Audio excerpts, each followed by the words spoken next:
UPPCS prelims 2025 की जो vacancy आई है, वो सारे ऐसे कैंडिडेट हैं जिन्होंने मुझे फ़ोन करके और मैसेज करके भी पूछा कि भैया जो फॉर्म आया है इसमें जो है गलतियां हो गई तो उसको कैसे दूर करना है। देखिए, अगर आपने ओटीआर में गलती कर दिया है तो ओटीआर में क्या है, चीज़ों को आप जो है वहाँ पे जाकर लॉगिन करके उसका ओटीआर को वहाँ पे करेक्शन आप जो है कर सकते हैं। लेकिन कुछ बच्चों का कहना ये है कि भैया हमने ओटीआर में जो है 3 बार से ज़्यादा जो है यहाँ पे करेक्शन कर दिया है, अब उसमें करेक्शन नहीं हो रहा है। देखिए, अगर आपने 3 बार उसमें करेक्शन कर दिया है, ठीक है, अब करेक्शन नहीं हो रहा है, तो आपके पास एक ऑप्शन है कि आप एक फ्रेश मोबाइल नंबर, एक जो है फ्रेश जो है ईमेल आईडी के माध्यम से आप ओटीआर को जो है यहाँ पे लॉगिन करके जो है यहाँ पे ओटीआर बना के आप उसको यहाँ पे सारी जानकारी यहाँ पे भर दीजिए, ठीक है। उसके बाद जो है आप अपना जो है फॉर्म जो पीसीएस का है इसको यहाँ पे भर दीजिए, ठीक है। और बहुत सारे बच्चों का ये भी जो है कहना है कि भैया जो है जो यहाँ पे पीसीएस है, ठीक है, और यहाँ पे जो आरएफओ है, क्या इसमें अलग अलग जो है यहाँ पे जो अर्हताएँ दी गई हैं, अलग अलग योग्यताएँ दी गई हैं, इसके बारे में आप बता दीजिए। तो जी हाँ, हम इसके बारे में बिल्कुल डिटेल में बात कर लेंगे कि क्या क्या जो है किस पोस्ट के लिए जो है क्या क्या योग्यताएँ होनी चाहिए, ठीक है, क्या क्वालिफिकेशन होनी चाहिए किस पोस्ट के लिए, ठीक है। लेकिन ध्यान रखिए, अभी तक आपने इस फॉर्म को नहीं भरा है तो प्लीज़ जो है इस फॉर्म को आज ही भर दीजिए, क्योंकि यूपीपीसीएस का जो फॉर्म है वो जो है 20 फरवरी को आया था और यहाँ पे इसकी 24 मार्च को इसकी अंतिम तिथि है, ठीक है। इसमें अगर कोई भी गलतियाँ हो गई तो करेक्शन करने की जो तिथि है यहाँ पे जो है 2 अप्रैल है, ठीक है। जिन बच्चों का यूपीपीसीएस प्रीलिम्स 2024 में सिलेक्शन नहीं हो पाया है, पीटी में वो फेल हो गए हैं, उनके लिए ये बहुत ही अच्छा मौका है कि 2025 का फॉर्म भर के और इसकी तैयारी करें, अपनी जो कमियां हैं उसको दूर करके यहाँ पे चीज़ों को जो है बेहतर कर सकते हैं, ठीक है। तो अभी तक आपने फॉर्म नहीं भरा है तो प्लीज़ जो है आप इस फॉर्म को जो है आज ही जो है यहाँ पे भर दीजिए। तो यहाँ पे कुछ बेसिक इन्फॉर्मेशन यहाँ पे दी गई हैं। पहले आपको ओटीआर कर लेना है, उसके बाद यहाँ पे फॉर्म जो है भर देना है और फॉर्म में जो भी डॉक्यूमेंट्स मांगे गए हैं, जो भी आपके पास अभी अवेलेबल हैं, जैसे कास्ट सर्टिफिकेट में ईडब्ल्यूएस है,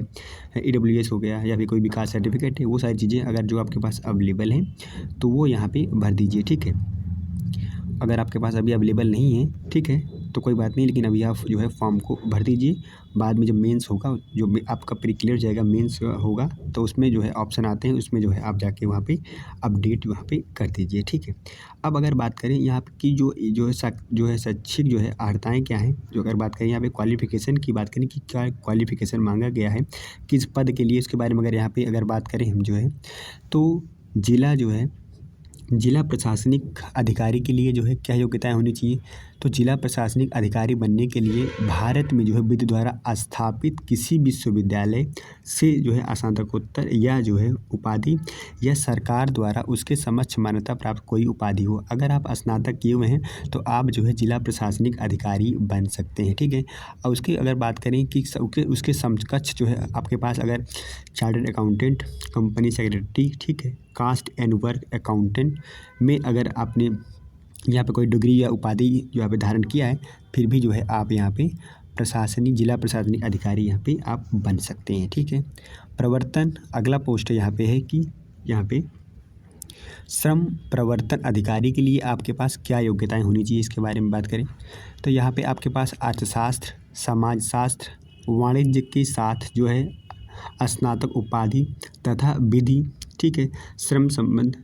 श्रम कल्याण, श्रम विभाग, वाणिज्य, समाज शास्त्र, ठीक है, सामाजिक समाज, इन सब में अगर आपके पास जो है डिप्लोमा है या ठीक है आप स्नातक हैं तो आप जो है इस फॉर्म को यहाँ पे जो है भर सकते हैं, ठीक है। अगली पोस्ट है यहाँ पे खाद्य जो है सुरक्षा ऑफिसर।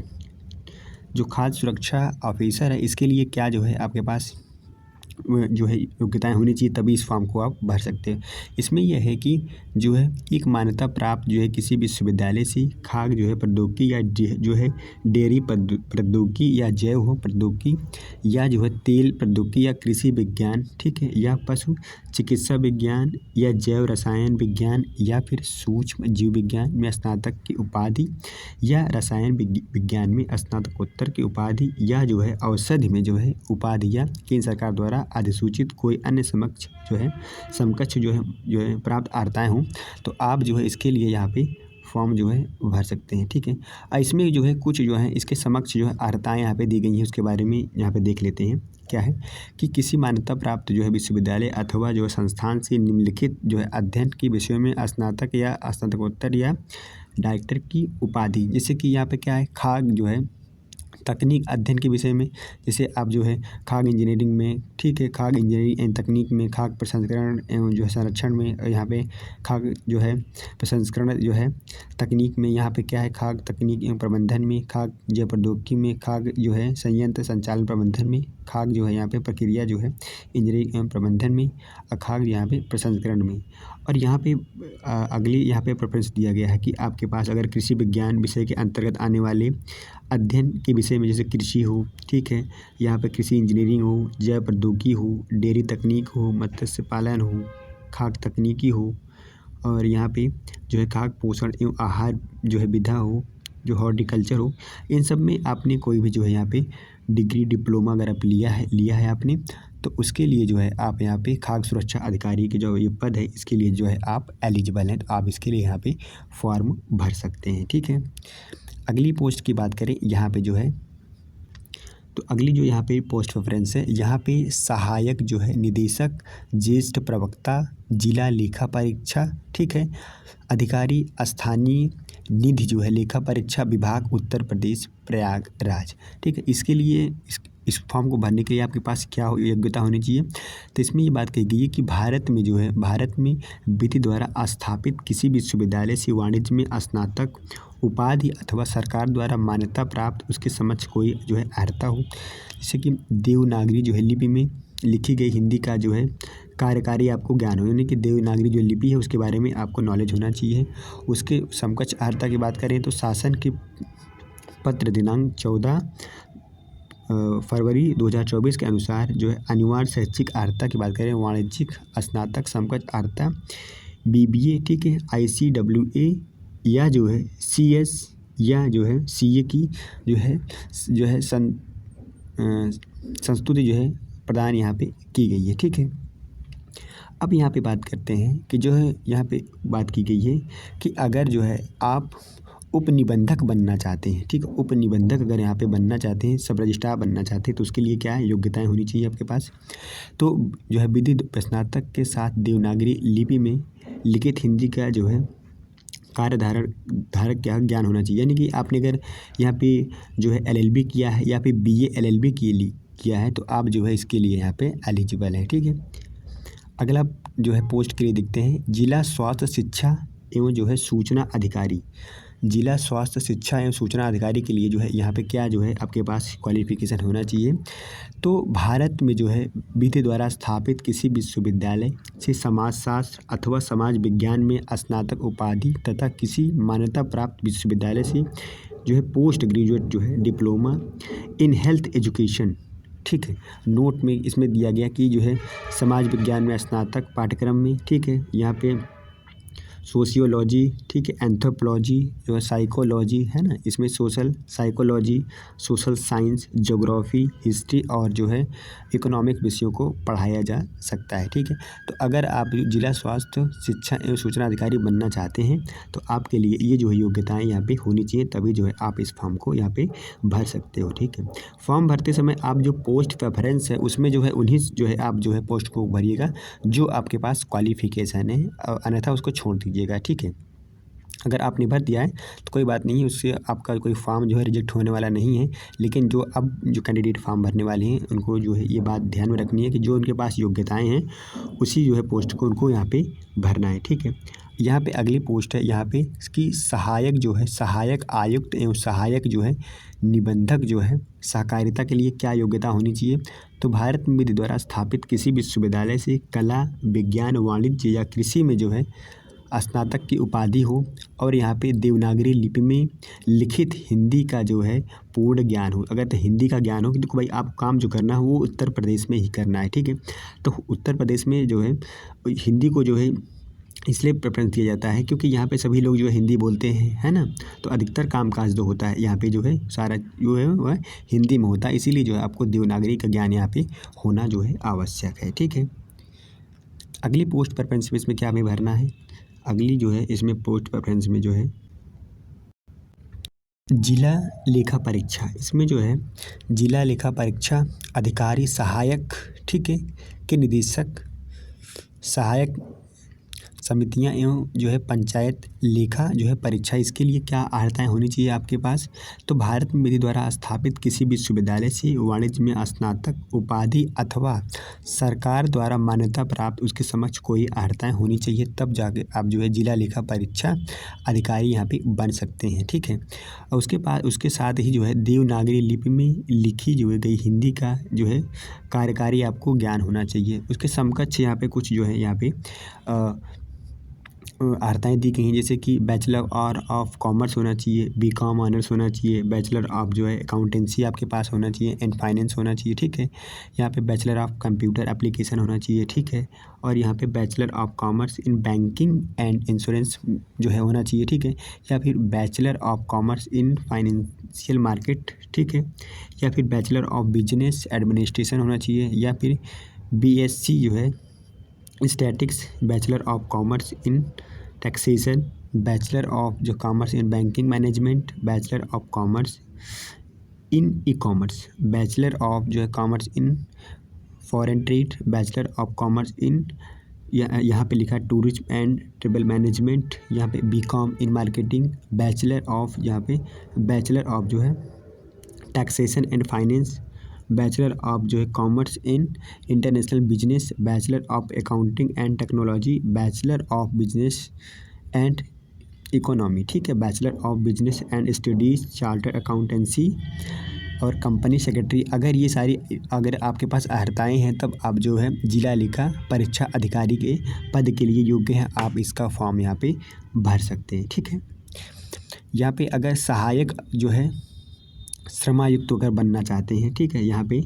जो है सहायक जो है श्रमायुक्त बनना चाहते हैं, तो उसके लिए क्या योग्यता होनी चाहिए। तो भारत में विधि द्वारा स्थापित किसी विश्वविद्यालय से अर्थशास्त्र, समाजशास्त्र, वाणिज्यिक, विधि, श्रम संबंध, श्रम कल्याण जो है श्रम विभाग, समाजशास्त्र, वाणिज्य, समाजकर्ता, ठीक है, समाज कार्य, कल्याण, व्यापार प्रबंधन, ठीक है, प्रबंधन, कार्मिक प्रबंधन में स्नातक की उपाधि की अर्हता निर्धारित की गई है। ठीक है, ये आपके पास डिग्री ये होनी चाहिए। ठीक है, जो है इसमें लिखा है कि प्रादेशिक सेना में न्यूनतम 2 वर्ष की अवधि की सेवा की हो, फिर भी जो है आप इस सब चीज़ों के लिए आप जो है एलिजिबल है। ठीक है, अगली पूछ देखते हैं यहाँ पे सहायक आयुक्त उद्योग प्रवर्तन, इसके लिए क्या जो है आपके पास अर्हताएँ होनी चाहिए, क्या क्वालिफिकेशन होनी चाहिए। तो किसी विश्वविद्यालय या किसी जो है मान्यता प्राप्त संस्था से कला, विज्ञान या वाणिज्य या प्रौद्योगिकी में स्नातकोत्तर उपाधि या वस्त्र उद्योग में किसी मान्यता प्राप्त संस्था से स्नातकोत्तर उपाधि या वस्त्रोद्योग में कम से कम स्नातक उपाधि आपके पास होनी चाहिए, और देवनागरी लिपि में लिखित हिंदी का जो है ज्ञान आपको होना ही चाहिए। ठीक है, हमने आपको पहले ही बता दिया कि हिंदी का जो है यहाँ पे आपको नॉलेज थोड़ा होना चाहिए। ठीक है, तो आप जो है सहायक आयुक्त के लिए इन जो है क्वालिफिकेशन के साथ आप इसको भर सकते हैं। अब यहाँ पे है सहायक शोध अधिकारी। अब यहाँ पे जो है सहायक जो है यहाँ पे जो सहायक शोध अधिकारी, इसके लिए क्या जो है आपके पास क्वालिफिकेशन होनी चाहिए। तो विधि द्वारा स्थापित किसी विश्वविद्यालय से जो है यहाँ पे रसायन विज्ञान की मास्टर उपाधि, ठीक है, अवश्य प्राप्त कर ली हो, या सरकार द्वारा उसके समकक्ष मान्यता प्राप्त कोई उपाधि जो है प्राप्त कर ली हो, तो यह जो है यहाँ पे और उसके समकक्ष जो अर्थ तक बात करेंगे, साथ यहाँ पे जो है ये सारी चीज़ें यहाँ पे दी गई हैं, आप इसको यहाँ पे पढ़ सकते हो। ठीक है, जैसे आपके पास क्या है कि यहाँ पे लिखा है कि जैसे आपके पास NCC का प्रमाण पत्र हो, ठीक है, प्राधिक सेना में न्यूनतम 2 वर्ष की अवधि की सेवाएँ मतलब की हूँ, ठीक है, या फिर सहायक शोध अधिकारी के मामले में रसायन जो है विज्ञान में जो है PhD प्राप्त कर ली हो, या फिर जो है किसी सरकारी जो है असरकारी संगठन या संस्थान में भवन निर्माण कार्य सामग्री में 3 वर्ष शोध करने का आपके पास अनुभव हो। ठीक है, इन सब बातें अगर ये सब बातें इस पर दी गई हैं, अगर इन सब चीज़ों क्राइटेरिया को फुलफिल करते हो तो आप इस फॉर्म के लिए यहाँ पे एलिजिबल माने जाएंगे। ठीक है, अगला पोस्ट यहाँ पे प्रेफरेंस है कि यहाँ पे कि सहायक अभियोजन अधिकारी। अगर सहायक अभियोजन अधिकारी आप यहाँ पे बनना चाहते हैं तो उसके लिए जो है यहाँ पे क्या योग्यता होनी चाहिए, इसके बारे में बात करते हैं। तो सहायक जो है अभियोजन अधिकारी के लिए जो है भारत में किसी मान्यता प्राप्त जो है विश्वविद्यालय से विधि में स्नातक की उपाधि या जो है राज्यपाल द्वारा उसके समकक्ष जो है मान्यता प्राप्त कोई जो है यहाँ पे आपके पास अर्हता होनी चाहिए, और यहाँ पे देवनागरी लिपि का जो है आपको ज्ञान होना चाहिए, तब जो है आप सहायक के अभियोजन अधिकारी यहाँ पे बन सकते हैं। ठीक है, देखो कुछ यहाँ पे कुछ पद ऐसे हैं जिनमें केवल जो है लिखित परीक्षाएं हैं, उसमें जो है इंटरव्यू यहाँ पे नहीं है। आपने देखा होगा कि यूपीपीसीएस प्रीलिम्स 2024 का जो रिजल्ट आया है उसमें आमतौर पर जो है जो वैकेंसी होती है उसका यहाँ पे 15 गुना जो है यहाँ पे बच्चों को बुलाया जाता है। लेकिन आप देखेंगे इस बार लगभग यहाँ पे 16 गुना जो है यहाँ पे बच्चों को बुलाया गया है मेंस में, ठीक है। ऐसा इसलिए कुछ ऐसे पद होते हैं जिनमें इंटरव्यू नहीं होता, उनमें सिर्फ लिखित परीक्षाएं होती हैं। अब जैसे इस पद के लिए जो है यहाँ पे लिखा है कि प्राविधिक सहायक के लिए यहाँ पे लिखा है ना कि केवल लिखित परीक्षा के माध्यम से लिखित परीक्षा जो है यहाँ पे अर्हता होनी चाहिए, ठीक है। यहाँ पे इंटरव्यू नहीं होगा, ठीक है। इसीलिए यहाँ पे जो देखेंगे आप प्री में जो है ज़्यादा बच्चों को यहाँ पे क्वालिफाई कराया जाता है, ठीक है। अब यहाँ पे क्या है, इसमें अगर जो है प्राविधिक सहायक जो है के लिए अब जो है यहाँ पे अप्लाई करना चाहते हैं तो आपके पास क्या योग्यता होनी चाहिए। आपके पास भारत में विधि द्वारा स्थापित किसी विश्वविद्यालय से न्यूनतम 50 यानी कि 50% अंकों सहित रसायन शास्त्र में स्नातक होना चाहिए। आप रसायन जो है जो केमिस्ट्री होती है, केमिस्ट्री में आप 50% अंकों के साथ जो है आप स्नातक होनी चाहिए, ठीक है। और यहाँ पे और कुछ ऐसी जो है क्राइटेरिया हैं जो कि इसमें दिया है कि प्रादेशिक सेना में न्यूनतम 2 वर्ष की अवधि की सेवा दी हो, ठीक है। या फिर आपके पास एनसीसी, ठीक है, नेशनल कैडेट कोर की जो है प्रमाण पत्र हो, ठीक है। और जो भी सारी चीज़ें इसमें क्राइटेरिया हैं उसको फिल करते हैं, तो अगर फुलफिल करते हैं तो यहाँ पे जो है प्राविधिक सहायक जो है रसायन के लिए जो है आप इसमें एलिजिबल माने जाएंगे, ठीक है। तो यहाँ पे जो है ये तो यहाँ पे जो दी गई है ये तो आपके शैक्षणिक योग्यताएं हैं, ठीक है। जैसे यहाँ पे क्या है कि जो फिजिकली जो है कुछ जो है यहाँ पे योग्यताओं के बारे में बात किया गया है। जैसे आप यहाँ पे पुलिस उपाधीक्षक बनना चाहते हैं यानी कि डीएसपी बनना चाहते हैं तो डीएसपी के लिए यहाँ पे देखो कि यहाँ पे शारीरिक मानदंड दिया गए हैं। जैसे जो पुरुष हैं उनकी जो है यहाँ पे बात की जाए कि ऊंचाई कितनी होनी चाहिए, तो उनकी ऊंचाई 165 सेंटीमीटर अगर उनकी हाइट है, अगर उनकी हाइट यहाँ से हाइट देखी जाए तो ये जो है 100 यहाँ पे 65 जो है यहाँ पे सेंटीमीटर होनी चाहिए। अगर वही इनकी बात करें चेस्ट की तो उनका चेस्ट कितना होना चाहिए, यहाँ पे 84 सेंटीमीटर होना चाहिए सेंटीमीटर, लेकिन फुलाने पे जो है उनका जो है 89 सेंटीमीटर होना चाहिए। लेकिन यहाँ पे देखेंगे जो जनजाति जो शेड्यूल ट्राइब वाले बच्चे हैं, कास्ट के बच्चे हैं, उनके लिए जो है अगर बात करें लंबाई की बात करें यहाँ पे तो उनके लिए 160 यहाँ पे सेंटीमीटर की बात यहाँ पे की गई है, ठीक है। और उनके चेस्ट की बात करी जाए, उनका चेस्ट कितना मेजरमेंट किया जाएगा तो उनका 79 सेंटीमीटर यहाँ पे चेस्ट काउंट किया जाएगा, ठीक है। और यहाँ पे फुलाने पे 84 सेंटीमीटर जो है यहाँ पे उनका चेस्ट जो है काउंट किया जाएगा। लेकिन महिलाओं में जो महिला कैंडिडेट हैं अगर वो डीएसपी बनना चाहती हैं तो उनकी जो है हाइट कितनी होनी चाहिए, उनकी जो हाइट है वह जो है 100 जो है यहाँ पे 52 सेंटीमीटर यहाँ पे होनी चाहिए, ठीक है। 152 सेंटीमीटर ये जनरल ओबीसी एससी कैंडिडेट के लिए है। अगर एसटी कैंडिडेट की महिला है तो उसकी जो हाइट कितनी होनी चाहिए, यहाँ पे 147 सेंटीमीटर होनी चाहिए। और यहाँ पे महिलाओं में जो है यहाँ पे जो चेस्ट होता है उसका मेजरमेंट यहाँ पे नहीं होता है, लेकिन उनका जो है यहाँ पे वेट मेजरमेंट होता है। यानी कि जो है जो महिलाएं होती हैं इसमें लिखा है कि सभी जो श्रेणी की जो महिलाएं हैं उनकी हाइट और वेट यहाँ पे काउंट किया जाता है। जो महिला कैंडिडेट हैं उनका जो अगर वेट 40 किलो से कम है तो वह जो है इस पद के लिए एलिजिबल नहीं माने जाएंगे, ठीक है। तो 40 किलो जो है उनका जो है यहाँ पे वज़न होना चाहिए, ठीक है। और ये सारी चीज़ें यहाँ पे दी हुई हैं, आप इसको यहाँ पे देख सकते हो, ठीक है। ऐसे यहाँ पे जिला कमांडेंट होमगार्ड के लिए अगर आप अप्लाई करना चाहते हैं तो उसके लिए जो है यहाँ पे अलग जो है शारीरिक जो है मानदंड यहाँ पे दिए गए हैं कि जो पुरुष हैं उनकी हाइट कितनी होनी चाहिए, ठीक है। उनका चेस्ट कितना होना चाहिए, फुलाने पे कितना होना चाहिए। महिला कैंडिडेट है तो जो अगर महिला अभ्यर्थी हैं तो उसका जो है कितना होना चाहिए यहाँ पे, ये सारी चीज़ें यहाँ पे पुरुषों के बारे में यहाँ पे सारी चीज़ें यहाँ पे दी गई हैं, ठीक है। तो जो अलग अलग जो है यहाँ पोस्ट है यहाँ पे जैसे कि अधीक्षक कारागार जो होते हैं, ठीक है, उसके लिए यहाँ पे क्या मानदंड हैं, ठीक है। आबकारी जो है निरीक्षक पद हेतु जो है जो आबकारी होते हैं ना, आबकारी जो है पद के लिए यहाँ पे जो पुरुषों के लिए है, महिलाओं के लिए है, ठीक है। अन्य महिलाओं के लिए यहाँ पे सारी चीज़ें यहाँ पे दी गई हैं, ठीक है। जैसे यहाँ पे है जो है अलग अलग जो प्रेफरेंसेस हैं उसके लिए यहाँ पे दिया हुआ है, ठीक है। जैसे जिला युवा कल्याण एवं प्रादेशिक विकास दल अधिकारी जो है पुरुष के लिए क्या मतलब यहाँ पे मानदंड होनी चाहिए, क्या क्वालिफिकेशन होनी चाहिए, क्या योग्यता होनी चाहिए, ठीक है। वो सारी चीज़ें यहाँ पे दी गई हैं। तो ये जो है यहाँ पे फिजिकल मेजरमेंट है, ठीक है। आपका जो है शारीरिक जो है अगर मानदंड ऐसा है तो आप इन पोस्ट के लिए पद के लिए यहाँ पे एलिजिबल है, ठीक है। सहायक वन संरक्षक पद के हेतु यहाँ पे दी गई है कि अगर